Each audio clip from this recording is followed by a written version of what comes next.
So now it's your Billy Big Balls showing off because you've done all right, Yeah. or he's not even going to fucking offer. Do you know what I mean? So then you're a tight ass to some people, and it's like you can't win. So you start becoming lonely because there's very few people that you can talk to that get it. From GoFounder, it's Business Knobs.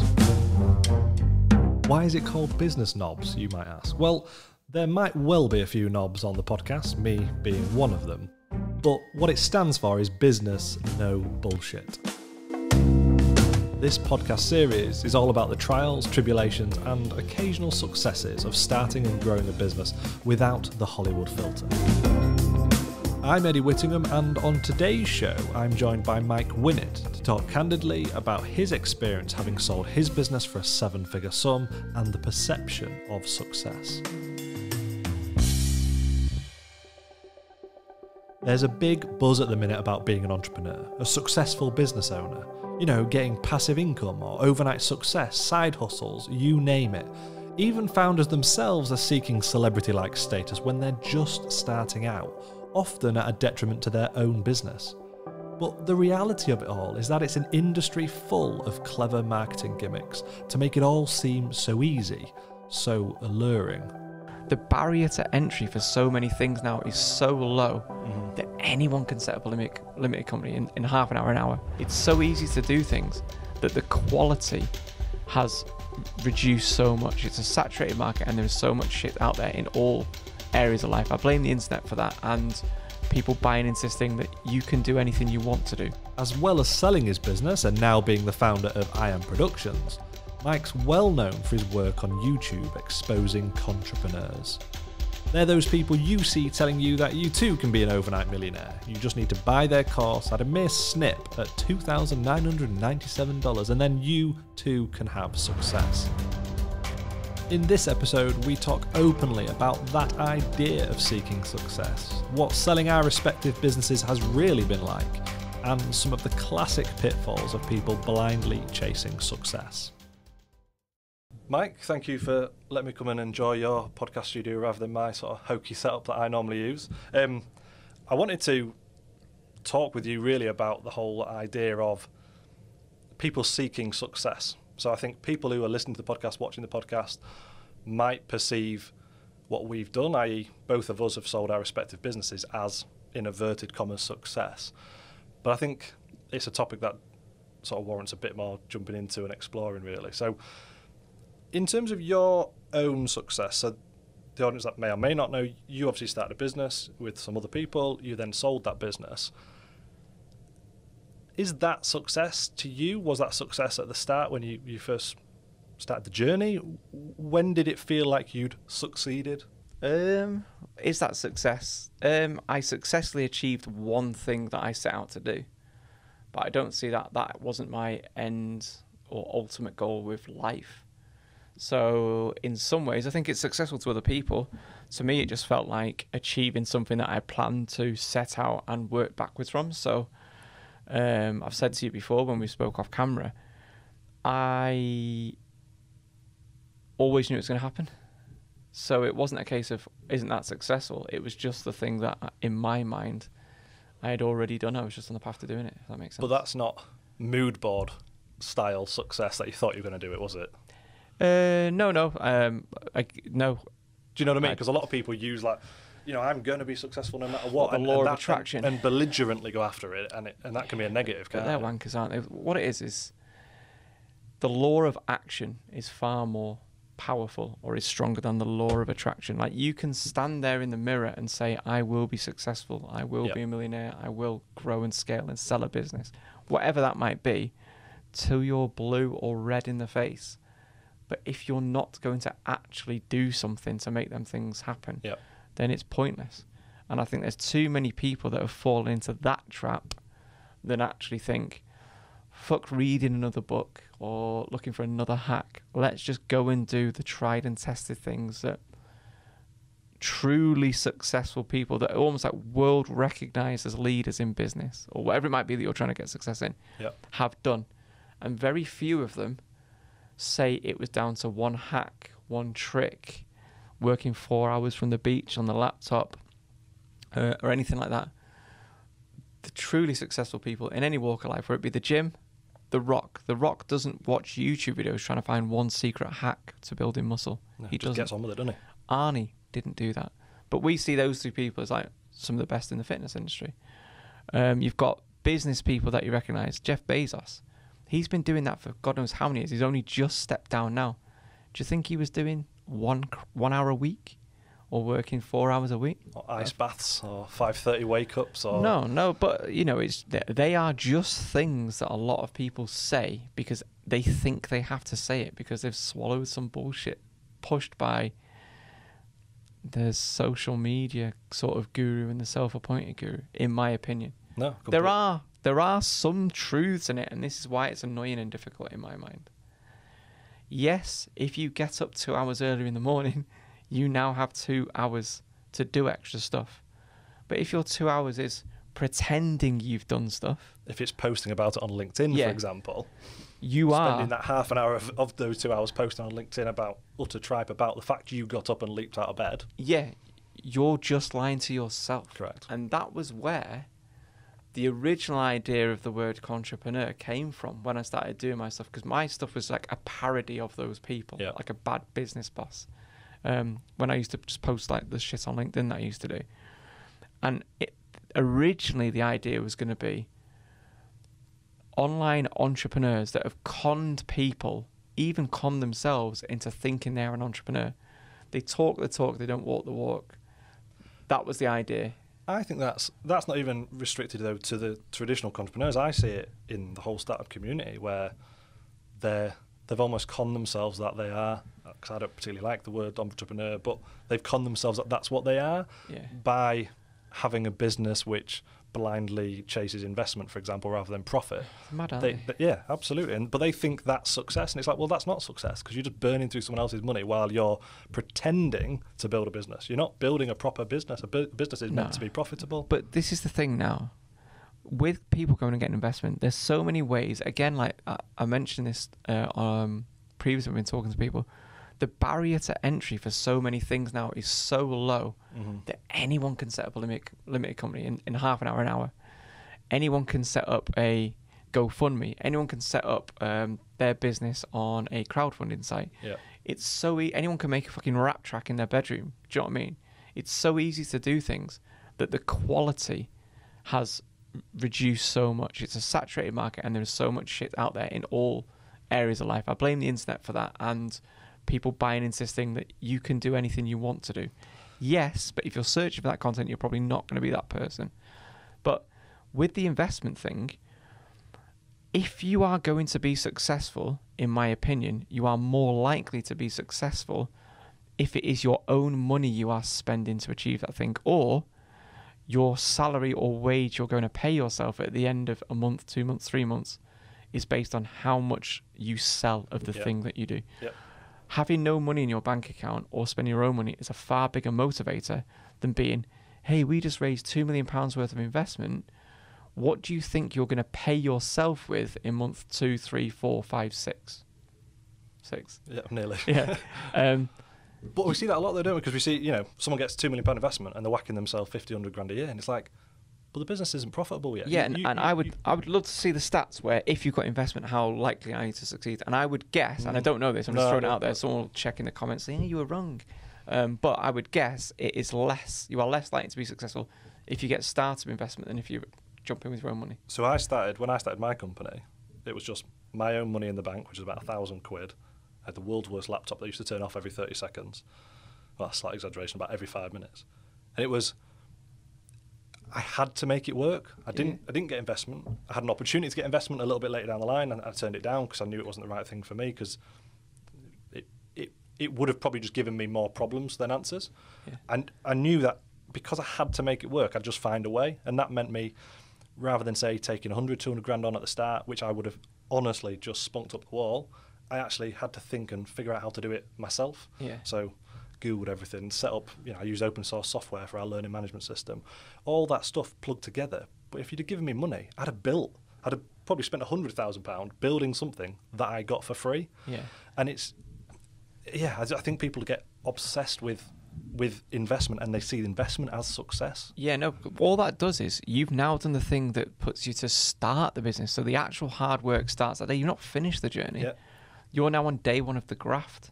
And you've set yourself back. Yeah, of course. Because you've just given away precious equity that you can never get back. Exactly. I would always say, like, if I was starting up another business, or I have started up other businesses, but I'm saying, like, if someone pushed me to say, what would your tips be to anyone wanting to start a business today? Don't give away equity. Agreed. And don't take investment, because you are now answerable to somebody else that hasn't got a fucking clue about what it is that you do or how your business runs. They think they do, and they'll want to put their input in when it suits them, and they'll want their money as soon as they can get it and as quickly as they can get it. And they don't benefit you bar giving you the money. So a really good example of that is, so I got the opportunity to get somebody in. They were going to invest their time for what that was going to be worth. They wanted $1,500 a month. They're going to spend a day a week in the business. Bear in mind, I wouldn't even pay myself anything at this point. And they also wanted 10% of the business. Yeah. And their advice to me at the time was, I was basically building content and releasing content monthly and charging people on a monthly basis. So subscription basis, normal model. But so the customer who joined on the first month, they were always at the front of the queue. So they were literally just getting the content we just made hot off the press. Yeah. His advice to me was I should make a year's worth of content first before I even started selling anything. Oh, he's an idiot. Absolute bonkers. Absolutely. And I was like, mate, you just do not get it clearly, because I've also got to live, so I need to make some money. But from a business perspective, why would I do that? They're not going to use that content for 11 months. Yeah. So I can start just make it every month. Well, that's the same model as ours. Yeah. So we launched with 4 courses. So we made training materials for like corporate, staff, health and safety, very similar sector, really. Yeah. Same thing, subscription based. Build it once, sell it many times. Do you know what I mean? It was like a good, clever business model. But we could have made 300 courses and then launched to market with a library. That might have taken us a year and a half. We could have found out after a year and a half, no one's fucking interested, no one cares. Correct. So we basically made an example of what it would be like and went to market with just 4 courses, and then made new content every week and released it every week to our clients. And I dare say your first courses were probably rubbish. Wank compared to the last ones. Mate, now imagine if you made 300 of them. Correct. And then you find out they're all wank. Yeah. Exactly. Because you're only going to get better at it, aren't you, as well? Yeah, and also, as more clients came on, and you were talking to learning and development managers, was like the person that we used to deal with. Yeah. They were like our customer in the corporate business. They are experts in your field. We just provided them the tools for them to do their job better. So guess what? They would actually feed back to us things that would make their job better. So what our last courses look like, and the resources that came with them, and how they were presented, and how they could be used, and different variations so they could work in different people's LMSs or however, was a million miles away from the first ones. But it was like an evolution of our content. Imagine if we'd made 300 of that type, we wouldn't have got anywhere near as many clients on. So that guy was an idiot. Yeah, and it doesn't make sense as well. And I've said whenever someone comes to you and comes with an idea, for you to go forward with that idea or do something for someone or do something together, they need to sell it to you. It needs to be win-win. And too many people speak to, you'll get it, I get it, and it can be for anything. It's all, you can see the benefit for them, but they never ever position it the benefit to you. They never put themselves in your position. So I say no to so many things now, because I just think you've shown me you've not even put any effort into or thought this through. Yeah. And if you can't even do that at the point where you're asking to do something together, what are you going to be like if we do something together? Do you think that's because though they're looking at you as someone who, in their eyes, is a success? Well, you know the answer to everything, don't you? You know the answer to every business question now. Yeah, exactly. Yeah. So people think. When the reality is, well, it's such a niche, isn't it? So, I was in online subscription training, as you were. Well, we know that quite well. Yeah. Not even all of it, but we know that quite well. But if I'm launching a product business tomorrow, well, that's a completely different ballgame. I've got to learn how to do it, in terms of even what I'm doing now. So as the defence works, we didn't really rely on social media particularly. It was more paid ads, and that worked well for us. Well, what's mad is you sponsored some of my content like years ago, 2 years ago, it was mad how things have gone sort of like full circle and come back to it and stuff. But so like I'd seen what you guys were doing and liked what you did and stuff like that. which is mad now you're obviously doing this and you're doing GoFounder as well. Because you are the example of when people say to me, well, what is the alternative then? Who should we listen to? I always say, listen to someone that's actually achieved the thing that you want to achieve. Now, if you wanted to achieve scaling an online training business, subscription-based model, we're probably someone you should Agreed. speak to. Yep. Yeah. If you wanted to know about investing in stocks and shares, don't pay someone like us 12 grand a year for that advice, because while we might dabble in it here and there, we haven't done it to a level that I would deem successful, going back to the first thing that you said. But Warren Buffett has.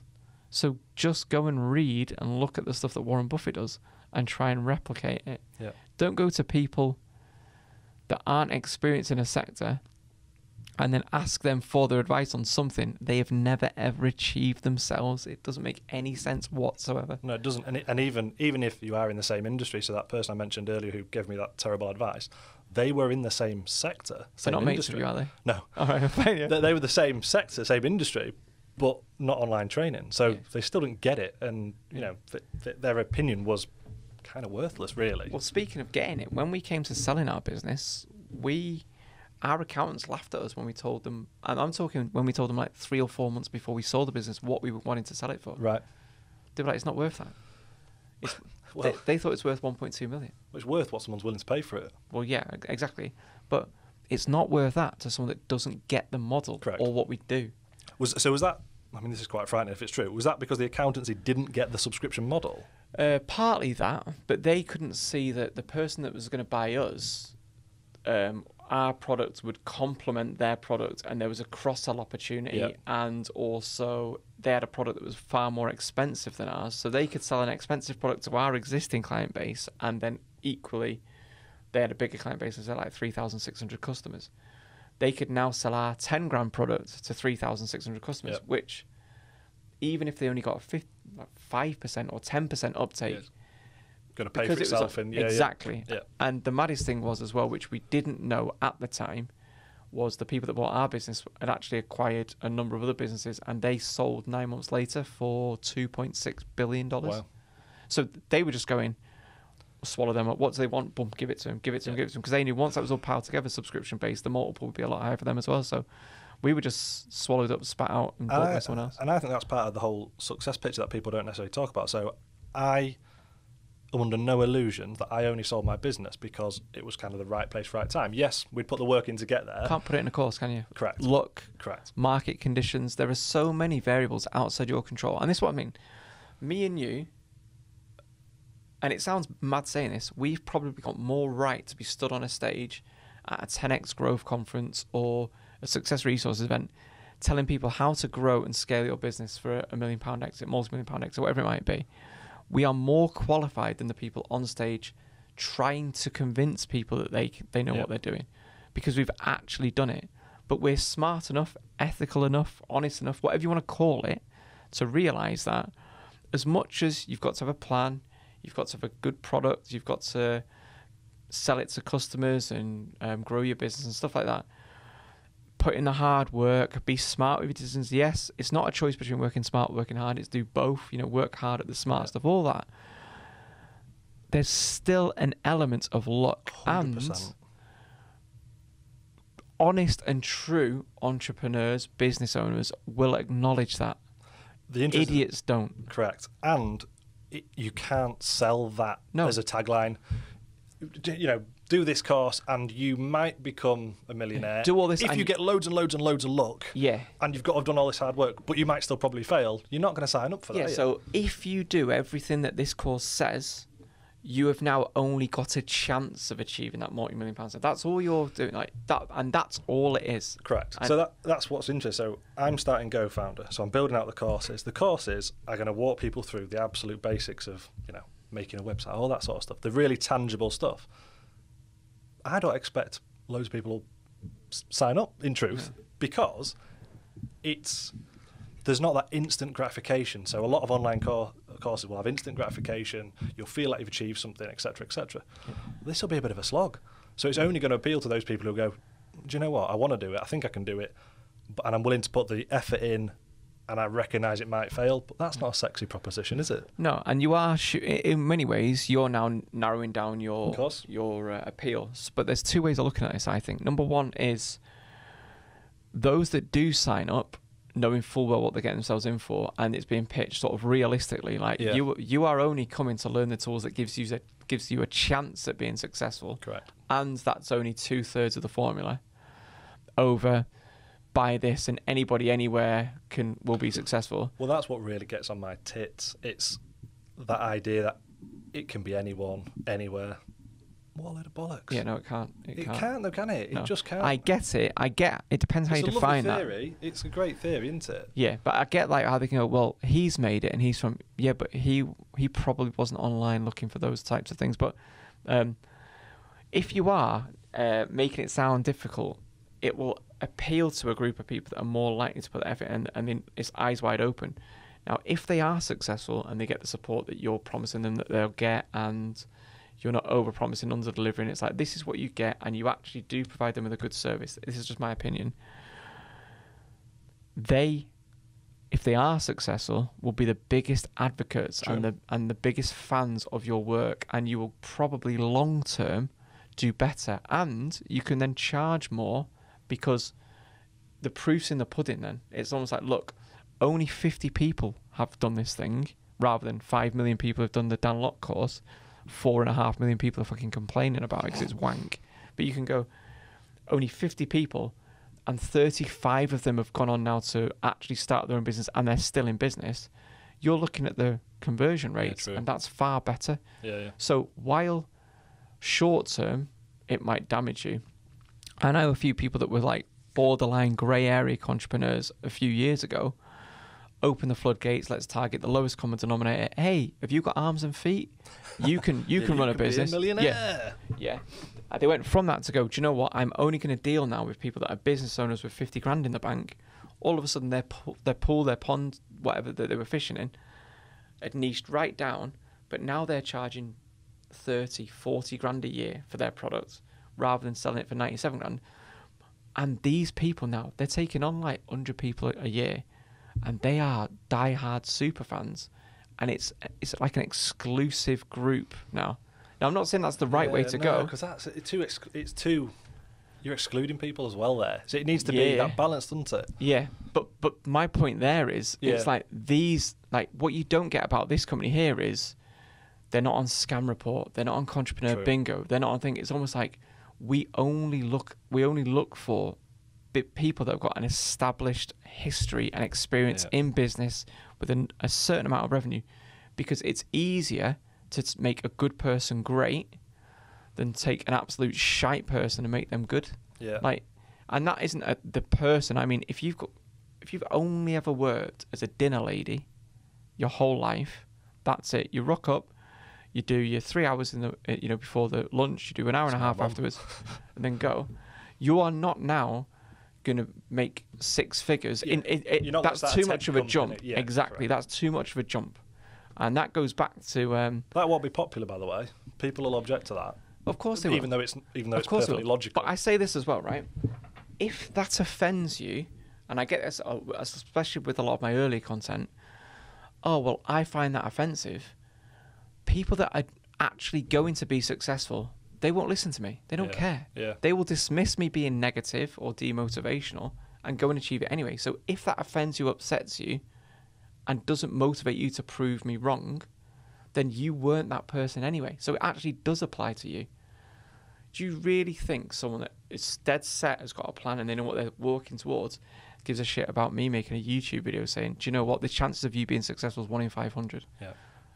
It's actually less than that now. So 0.9% of the world's population become a millionaire. So there's your stats. If you're in that 0.9% that's going to achieve that thing, you won't be offended by my YouTube video. If you are offended by my YouTube video and you think it upsets you, you weren't going to be successful anyway. They're too busy. Yeah. Rather than watching my YouTube videos. Yeah, I agree. But also that thing's like the too big a jump. And I get a lot of criticism sometimes on my content, which is, again, it blows my mind. Well, what's the alternative then? As if like the alternative is sign up to someone that's just bullshitting to you so you can get money for a course that's not very good. or nothing. Like, they're the two options. Well, this is what I don't understand. Like, so my career path was police for nearly 10 years. Then I was qualified as solicitor, do 2 years training. Now you've said that, I can see the police. Yeah. It's mad. Now you said it, it's obvious. Yeah, no, that's quite offensive. And then studied law, qualified as a lawyer.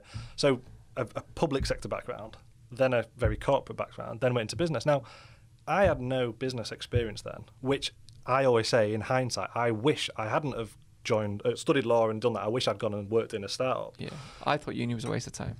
Pardon? I thought uni was a waste of time, by the way. Waste of 4 years. Yeah, so I kind of went when I was a bit older. Again, I just spent a lot of money, really. It didn't serve me any purpose. But, yeah, I don't know where I was going with that. I think for me, when I was looking at kind of how to get there, I had no business experience whatsoever. And I just had to learn. And so I didn't look for a course to learn it. I just learned as I went along, experience. Yeah. But fuck me, Google. Like, you can, anything you want to do. I'd never set up a platform before, a website before. Yeah. Did my first one myself. It was shit. Set up a learning management system myself. It was shit. But none of it cost me money. And I learned how to do it. And then when it came to doing them things properly, I had an understanding of, right, well, this is where people might rip me off because I know that took me 10 minutes on Google, and kind of learned and built the basics up. So when it came to doing those bits, every single part of that business, I knew. Well, it's the best teacher, isn't it? Experience. Correct. Best form of learning is through experience. And you can read all the books you want. You can watch all the Grant Cardone videos you want, Dunlop videos. You can sign up to as many paid Facebook groups as you want. Unless you're actually going to do stuff, it's going to fail. Yeah. But you don't need to do them things. I doubt Mark Zuckerberg ever joined like an online mentoring group. Yeah. I doubt he did. No, he's not in a WhatsApp group telling everyone he had an ice bath, is he? Yeah, exactly. I don't think Jeff Bezos did all those things. I don't think Warren Buffett did those things. So why would we now, even though we acknowledge that they are successful business people and we want to achieve their level of success there, when I say success there, I mean like financial, let's just say, lots of people do. Why would you now go and look for something to shortcut the bit that you definitely know that they do? Hard work underpins everything. And I think experience is the best form of learning. And when I get that question thrown at me, which is, what's the alternative then? Like, again, like as if that's the only alternative, go and work in a startup. And that's for any kind of business. It's like, if you want to set up a business in X sector, go and work in a startup in X sector, because you will learn. I would rather get paid to fucking learn and then find out 2 years and 30, 40, 50 grand in salary down the line. So I've been paid that, you know what, this seems a bit too hard for me. I'm not going to bother. But now I've still got a well-paid job, you know what I mean? Or I could go back to that corporate life. The other thing as well is, if you go into that workplace, you probably don't need to do loads to impress. If you do well and you're interested, well, by virtue of you being there longer, yeah, correct. Like you are now senior to everyone else that comes in, and you're going to probably get taken under the sort of the startup founder's wing for a start, and 100%. Even you could even be offered equity or anything. So I did it for 6 years, me. I worked in 2 startups 6 years, and I was. Sorry, was that intentional? Was that did you think I'm going to go work in a startup for this reason, or was it just? No, first one wasn't. Right. The first one I did 2 years, and it wasn't. Then 100% the second one was. Where I actually thought, do you know what? So one was about a year and a half down the line. So I joined after a year and a half. So they already like 10 staff or whatever. So I was like, so it was like a startup, but almost like it had been through a lot of the teething problems. I say funny story, it's not that funny, but it's... Brace myself. Yeah, you won't be laughing at this. I've said funny, you're going to be really disappointed now. So a promotion came available and they hired externally. Yeah. And I didn't know anything about it. And I felt I could have done that role. So it was off that happening that I went and spoke to my boss, who weirdly is sort of like my unofficial mentor, and it died earlier last year. We were still friends, even though I worked for him and then left and did my own thing. And he would answer loads of business questions for me. Salt of the earth bloke, proper business guy, 30 odd years in business. Ask him about business, he would help you. Never asked for anything from me. Yeah, no Facebook ads telling me he was successful. He just had a life that I looked at and thought, when I'm his age, I wouldn't mind that. Yeah. So that was it. So he was my mentor without actually knowing my mentor. We'd go out for meals, I'd pay for it. That was the only thing that he wanted. And he enjoyed seeing me succeed. There was absolutely nothing in it for him. So I went to him and said, where do you see me in 2 years? Because I felt I could have done that job. And he said, you make too much money for me doing the thing that you do. So you're good at that thing. Almost too good. Yeah. So if I move you out of that, we'll now have someone else in your position that might not be as good at that job. And I don't think you can do the job that's next up from you. Based on what? I've never had the opportunity to. Which he got. This wasn't like I deserve this. Yeah. I just said, so where's... And I said, what you've got planned out for me then for the next 2 years is stay where I am. Just keep earning money. I feel like I've got more to me than that. So he said, I always thought that you had something about you more than some of the others. Hope they're not listening now. But right. I'm going to pay for you to do personal development with someone. Wow. So he paid for me to do personal development with someone. And then a startup advert was online. They had a one-page website. It was wank. I'd seen it and I said, I want to go and work there. Brand new startup, as in nothing. Which is very different to a 10-person. Yeah. Yeah. And he said, are you sure? And I was like, yeah. I said, I think I'm going to learn. He said, I think it's good for you in your learning and you're ready for this. If it doesn't work out, you come back and work for me. You've got a job with me, because he knew I knew a lot of money. Yeah, yeah. So yeah, so that was it. Boom, got up and left, and I joined a startup, and they basically said, "We've got no customers. We don't know what we're going to be doing in the next 6 months. You have got free reign. This is what we do. Go and find people that will pay money for this." And I just designed everything, the marketing emails, not on my own. Yeah. I'd never done marketing emails before. So it was like, how would I write? Well, what would I read? What would I open? Well, so I put that as a subject title. Oh, what would make me read? So I just started writing. Try that. That doesn't quite work. Tinker with that. And it was like, right, sales. We sold legal services to letting agents and landlords. Well, Rightmove. There's the fucking ready-made database for estate agents. So I get on Rightmove. I live in Warrington.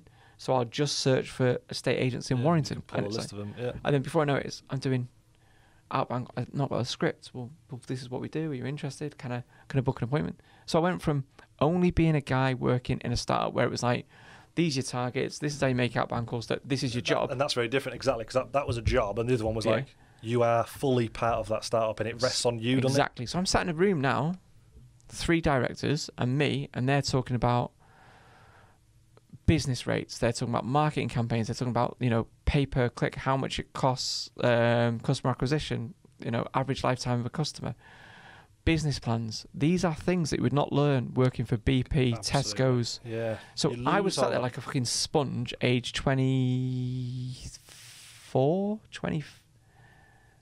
25. So I'm now in meetings. I should never have been in there. And then a new member of staff came in. Who teaches them how to do the sales? Who teaches them how we do the marketing? Who teaches them? Oh, I am. So now all of a sudden, I'm the boss when the directors aren't there. And then we went from, in 4 years, 35 staff. We franchised the business, 13 franchisees. I would go and work with a franchisee on site because I was like the most experienced person that could answer anything because I took any call. So I was 1 minute pretending I was, you've not paid your invoice. Can I sort that out? One phone in the middle. Oh, yeah, you're through to Mike in sales. How can I? Boom, boom, boom. So I was doing everything.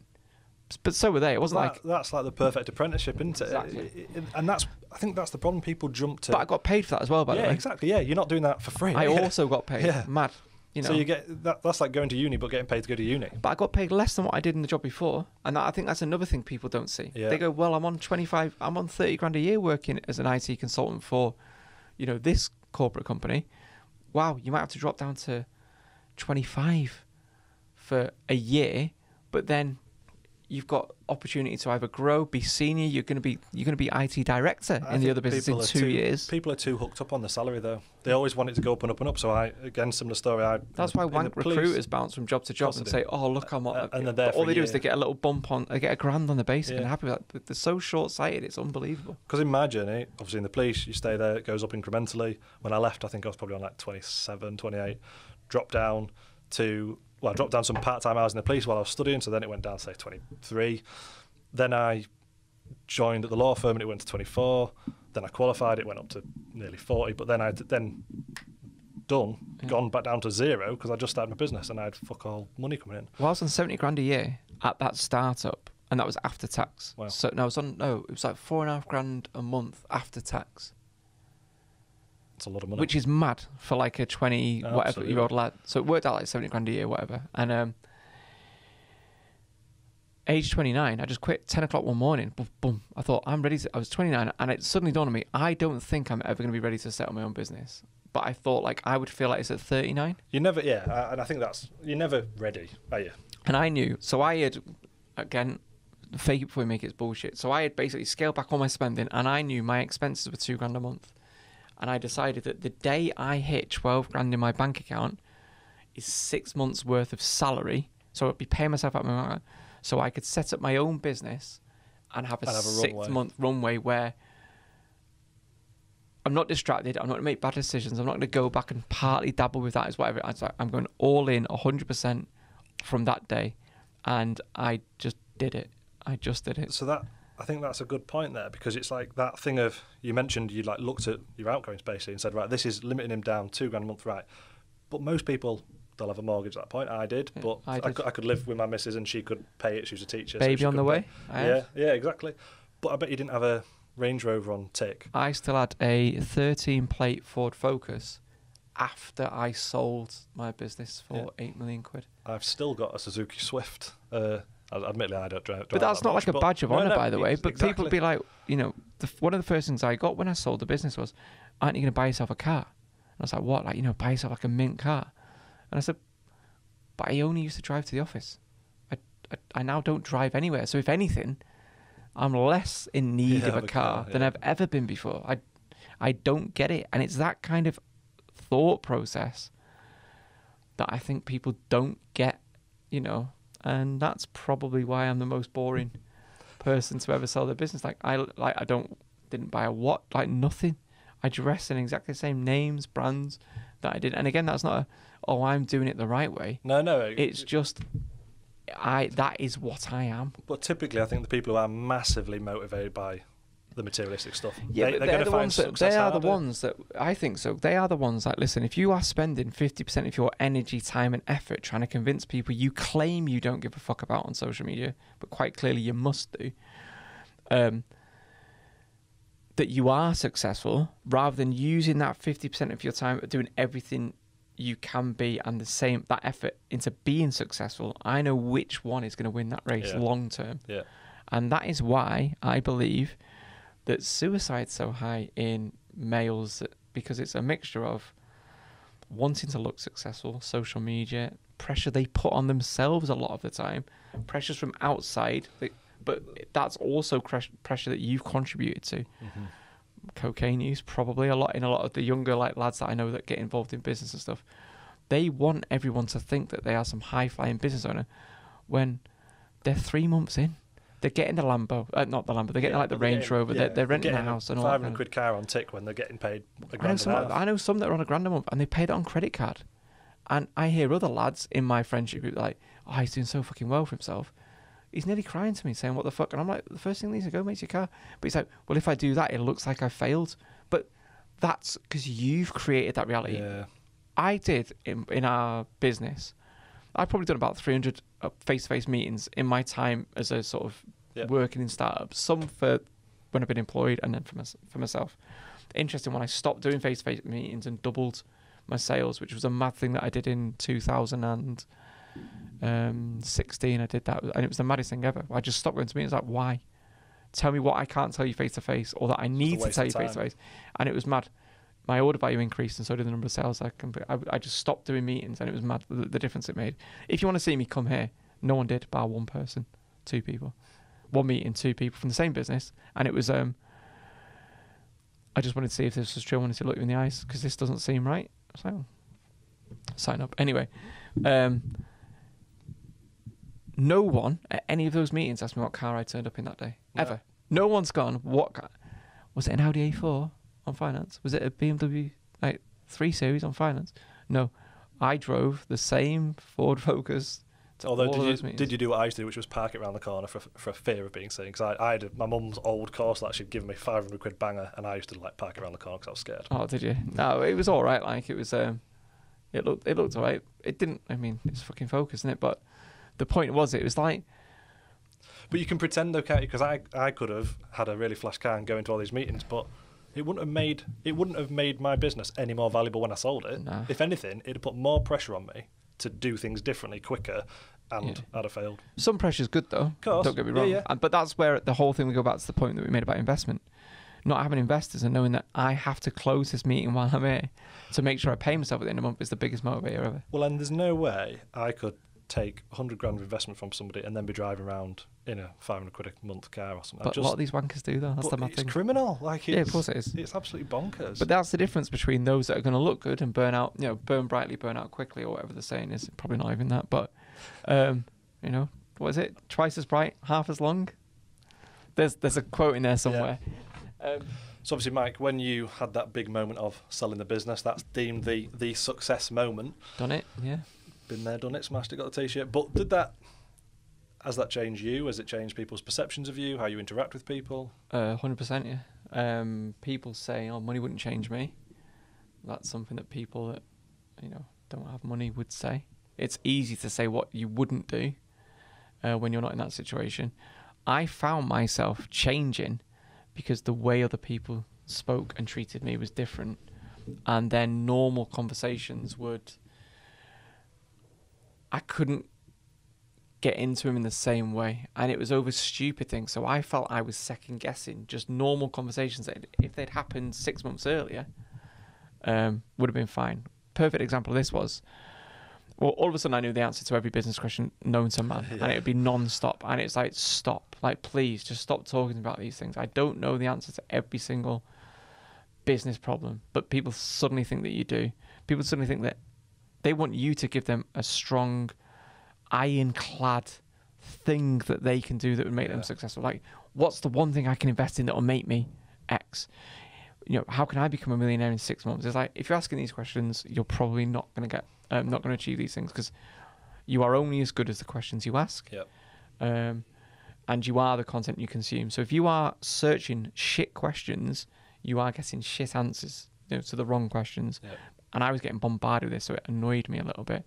Fine, all right at first, but when it's non-stop and then they don't go and do any of the things that you do talk about, and they want to ask more questions later on, and they've not managed to do the first things, it'd get frustrating. But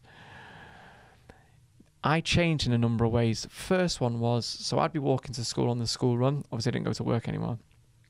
I wasn't allowed to, I signed a non-compete for 2 years. So I didn't know what I wanted to do, but devil makes work for idle hands, doesn't it? So I knew that if I had to do something, so I was applying for jobs 2 weeks later. Really? Yeah, in estate agents and stuff, because I wanted to learn about property. So instead of paying a guru 12 grand to tell me, why not just go and fucking work in an estate agents and learn it from the inside? That will be a surprise to a lot of people, won't it? Because you didn't need to do that. But your motivation there was purely to learn. But learning. So even though I would only earn like a lot less than what I had in the bank, I'd bank that money.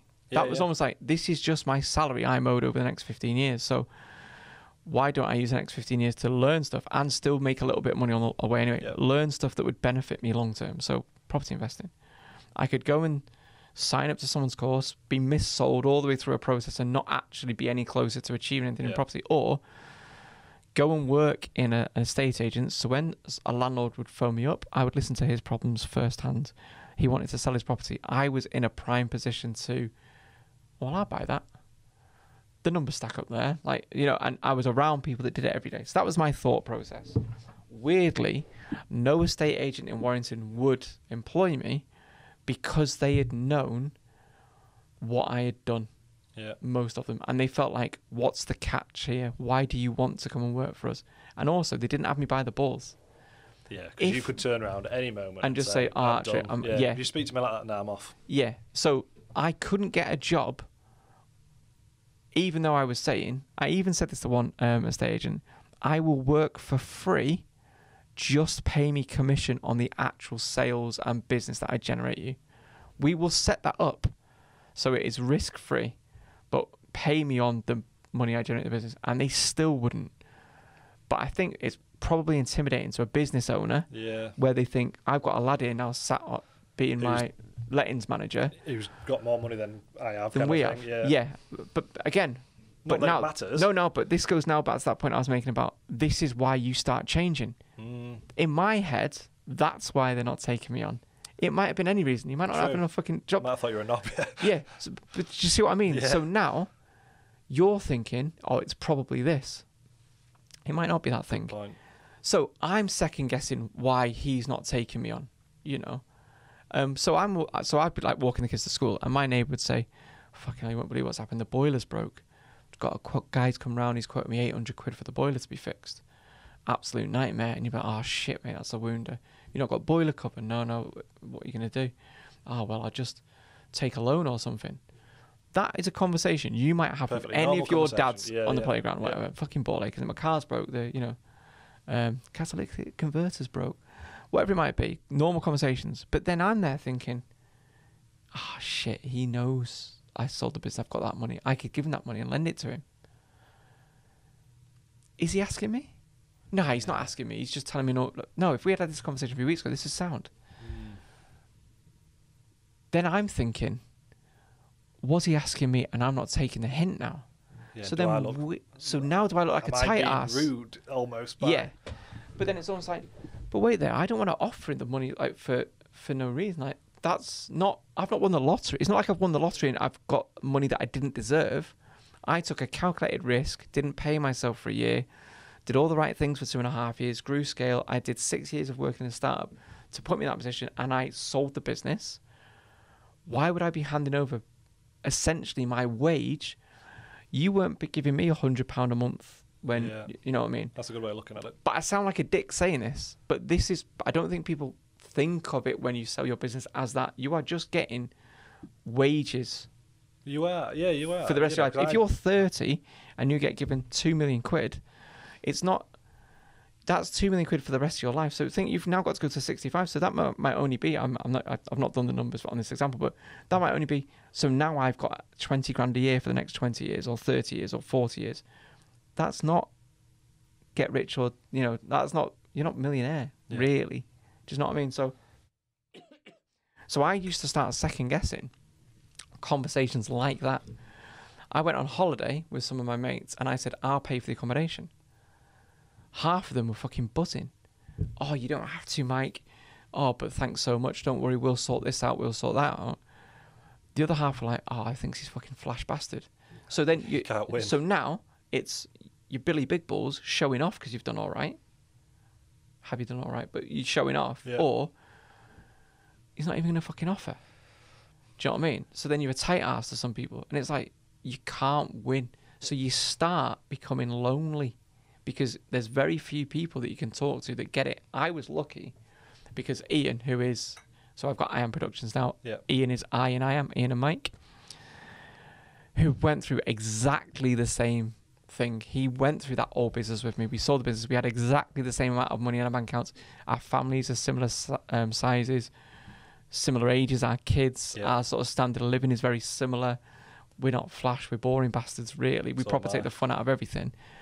So he can talk to me now about pressures about money, and there are probably more. I'll say more is the wrong thing. It's different pressure. Different pressures. Because this is the part of the podcast where people go, fuck off, you idiots. You can't talk about this. But it's a good point because... Imagine you've got a finite pot that is getting less and less and less every... Burning away, innit? That's the feeling. Yeah. Which is ridiculous. And absolutely nowhere, and all them things that you thought were true, if I make £1 million, I'll live off the interest.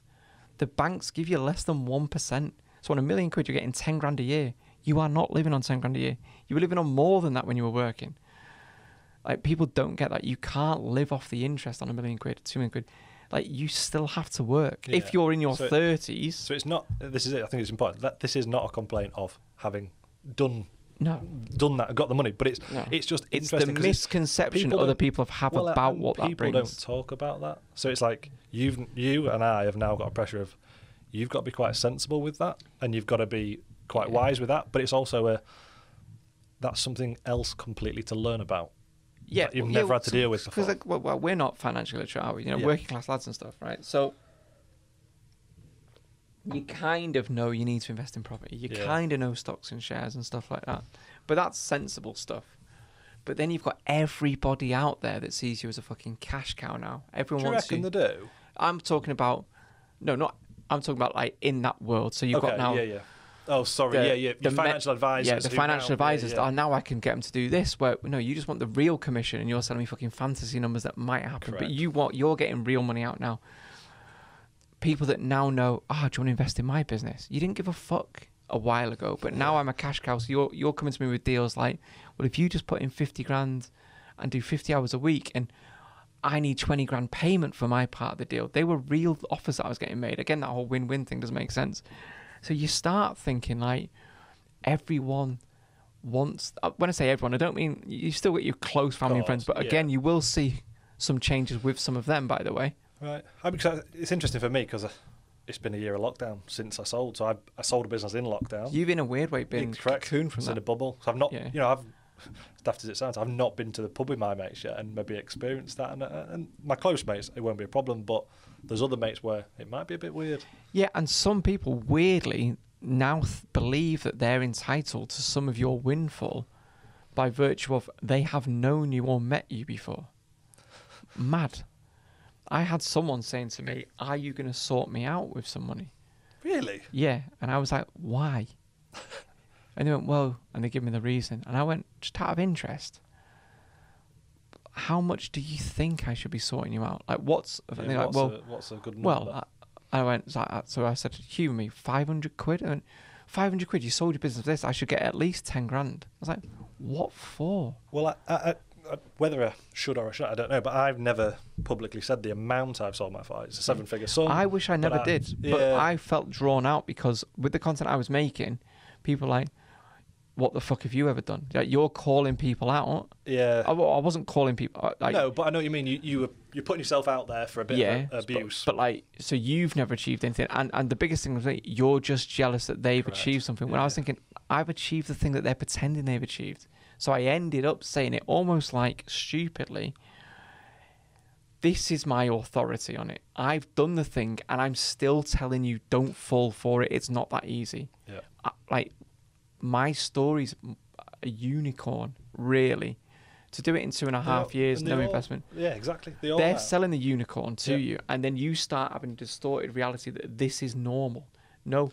And even people listening to this podcast, I think the fact there's two of us sat here who've both had zero investment and sold for whatever millions, that's extremely unusual as well, isn't it? Yeah. I don't know anyone else who's done it in a short amount of time, similarly to me. But the maddest thing was, we didn't know each other before. So it's not Correct. like... So we've only found ourselves because we've got a similar kind of journey and similarities. Yeah. And a similar kind of idea and ethos on how you do achieve these things. So weirdly, and that's why I was making content in that time where I sold the business. I did it because I would have gone mental if I didn't. Yeah. Because I was just on my own. I didn't know what to do with my money. And I wanted to do some traditional investing stuff. And I just thought, why don't I make some content that is... So you've sold your business, what next, basically? I couldn't find anyone that I trusted out there because I felt that they had an angle. They were trying to make you buy something from them. Or they were saying everything was a scam and don't believe anyone. And it was like, well, you might fall into that lazy, not savvy, no business experience group of people. And I thought the truth will probably lie in the middle. So I'll just do it myself and make the content. And if people want to watch it, watch it. If they don't, they don't. The actual process of making the content was to keep me sane. Yeah. Well, I think because that's another misconception, is that the day you sell, you're just going to stop work forever and go sit on a beach. That. But if you think that, by the way, if you think, if I had 2 million in my back pocket, that's me done. Because you've got that mindset is why you won't ever have that £2 million in your pocket. In my head, I thought... Musk's there banging out a new business a week after, and he's selling it for because I thought millions and millions. I thought I'd have a bit of time just to chill out and sit and play my PlayStation, my pants. But I didn't. You can't sit still, really. Because like you say, you wouldn't have got there in the first place. There's only so much Babe Station you can watch during the day, isn't there? Exactly, yeah. Don't tell the missus. But yeah, do you find it ever awkward having... achieved what you've achieved? Or are you past caring now? It's not even like, as soon as it happened, I'd forgotten about it. I was applying for jobs 2 weeks later. Like, it was just a thing I did, and I never saw it as being special or unique or interesting. That was my plan. I didn't have any social media until after I sold the business. Bar LinkedIn, that was the only thing I had. I wasn't on Instagram. Wasn't on Facebook, wasn't on anything, none of these things. I didn't know who Grant Cardone was. I didn't know who Gary Vaynerchuk was. I didn't know any of this bullshit existed. I was too busy working on the plan I was convinced would work, and that was it. I would go home, go to work, go home, go to work. Just Wasn't in your own flash. little bubble. Exactly. And then I achieved the thing, and I didn't even realize this is such a big thing. I remember being at a house party before I sold. I remember it now, 19th of December. And a lad who I'm not friends with now, he was one of the friends that he loved it when I was saying, oh, fucking business is hard. I might not be able to close doors in the early years. But I remember him when he got to 19th of June, the house party was at my house. And I lived in a 3-bed semi, still got a 3-bed semi. And it was, I had that the whole time. Even when I was paying myself a decent whack, I still stayed in the same house because I didn't need to increase my expenses. Yep. Why? Correct. No one gives a fuck where I lived. So, and I said, I think I've reached a tipping point here. I think it's now harder for me to fuck this up than achieve the thing I think I'm going to achieve. Like, I'd done the hard bit. Yep. And at times during that, I wanted to quit. It was absolutely. And probably close at some points, I'm sure. But yeah, like, I've passed the tipping point now. I said, if this doesn't, I actually said sell for 10 million on a set date. If this doesn't sell for 10 million on this date, I'm going to be annoyed at myself because I've done the hard work now. So this is now inevitable. I'm going to achieve this thing. And then obviously I sold the business. I sold the business like 6 months later, 2nd of June, I sold it. He was annoyed because he was like the most successful in our group. just ego, innit? But in a completely different field. Yeah. And when a lot of our friends were happy and wanted to come around the house, when you could go around people's houses and stuff, they would bring a bottle of champagne. We had basically like a 2-day barbecue at our house, drinks and all sorts. But it was like different friends were coming at different times. It was like non-stop. Yep. It was mad. And then he was the one that like wasn't happy, blah, blah, blah, blah. And then the next time I saw him, I didn't see him for like 5 months. And he went, oh, I heard you sold your business. Bearing in mind, we used to see each other all the time. Like, even come around my house at Christmas and that. It's like, bet the tax is a wound though, isn't it? And it was that. So when you go back to, did people change towards you? Yes, 100%. Some people are happy for you. Some people you think would be happy for you will not be happy for you. You start second guessing other people. Normal conversations that would have been a normal conversation, you start thinking, are they asking for money? Are they not asking for money? Even and now I'm a bad person. Head, yeah. Now I'm a bad person because I think he's asking for money. So you can't help but change. As much as anyone listening to this that thinks, I wouldn't feel sad or depressed if I had all that money. Bullshit. If you've got that in you now, it's just amplified. When you've got time on your hands and money on your hands. I won't change it. Money won't change me. Yes, it 100% would. You've just not been in that position to actually experience it. So you're not talking from a position of experience. Everything changes, yet nothing changes, if that makes sense. Yeah, absolutely. And it's hard to try and articulate that to someone. Your pressures switch, don't they? Yeah. And now, I still think about this pot of money that's getting smaller and smaller and smaller every day, and I've not ever managed to replace the income I earn. And this goes back to that whole no bullshit business advice. All these passive income things that I do, all this investing things that I do, all these things that tell me work 4 hours a week and you can do these things, none of them get anywhere near the amount of money or consistent stream of money into my life than having your own business that you work in hard, doing the right things, show up, grind. That blows all of this bullshit out of the water. And that's why this stuff doesn't exist in the way that it's been packaged up by clever marketing people online to sell to you for a few quid. It doesn't exist. And I know there'll be some people out there saying, but what about, but they are a unicorn and you are not them people because they didn't achieve that by doing the thing that they are selling to you. Yeah, that's the biggest And we have gone full circle. We have. Yeah, but so that's it. So has money changed me? Yes. Has it changed me for the worse? No. Has it changed me for the better? No. It's made me slightly more cynical and slightly more insular.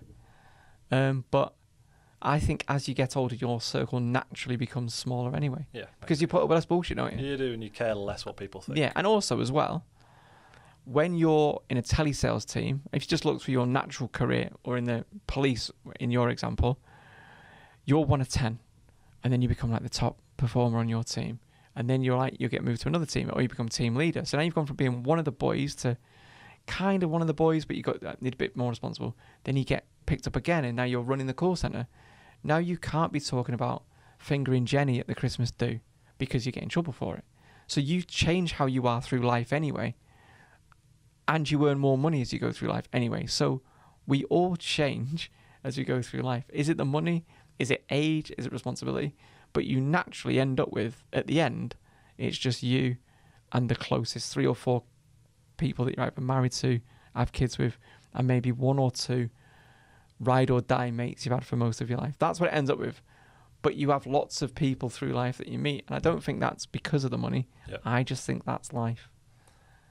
And to wrap it up then, Mike, if you were, for people who are seeking that success in terms of they may be in a job and they do want to start their own journey, what's that one piece of advice you'd give them to give them the best chance of it?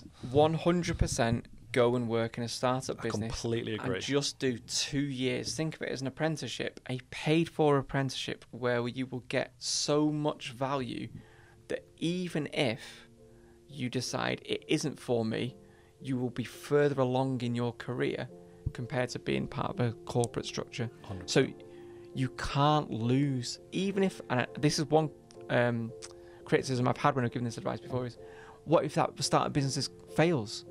Well, great. That's the fucking best learning and you'll ever get. And I think because you can always get that job back. And also, don't be fooled into joining a startup which has been going 5 years and had £1 million investment. That's not a startup. Early startup. Ideally, less than 10 people. Yeah. So you are involved in conversations and experiences that you would never get elsewhere. The earlier, the better, I think. 100%. And it's riskier in the sense that, well, it's got a higher chance of failing, but it's actually better for your learning. So the later you leave it and the more secure you perceive that business to be, and also as well, especially nowadays, Debenhams is fucking closed. Yeah. You know, there's no such thing as security anyway, really, is there? What are the businesses that seem to be doing well now? Like, we've actually doubled our floor space during lockdown. We've actually increased our staff numbers during lockdown. Like, it's probably safer to work in a company that can make decisions quickly and are agile and that can do a pivot, for want of a better word, during this time, as well as learning, than handing over 10 grand to Dan Locke, Grant Cardone, Ty Lopez, that don't give a fuck if you're successful. In a startup, if you come work for me in a startup now, I 100% want you to succeed, because it means I do, and I will pay you to succeed too. None of these gurus can offer you that. They're not asked. They're one size fits all, and they just want your money as easy as possible. So my one piece of advice is, you know what to do. You know who to listen to. If someone's spending half of their ad spend on trying to convince you that they are successful and they are a stranger that's going to benefit you, swerve them. Go work in a startup. Get paid to learn. Best apprenticeship you can ask for. That's Mike Winnet, now founder at IAM Productions and the Contrepreneur series on YouTube, which I strongly recommend you take a look at. To anyone listening to this who's actively seeking their own success, whatever it might be, the answer probably isn't in a course of some guy who's making a living selling courses. Go and get some experience and build your knowledge. Learn from people who've actually been there and done it. It won't happen overnight. It never happens overnight. You need hard work, talent, and something both Mike and I agree on, you even need a fair amount of luck. Thanks so much for listening to this episode. You can subscribe wherever you get your podcasts, and you can also find out more about how we're helping businesses get started without the bullshit over at GoFounder.com. A special thanks to Mike Winnet and to you for listening to Business Knobs from GoFounder.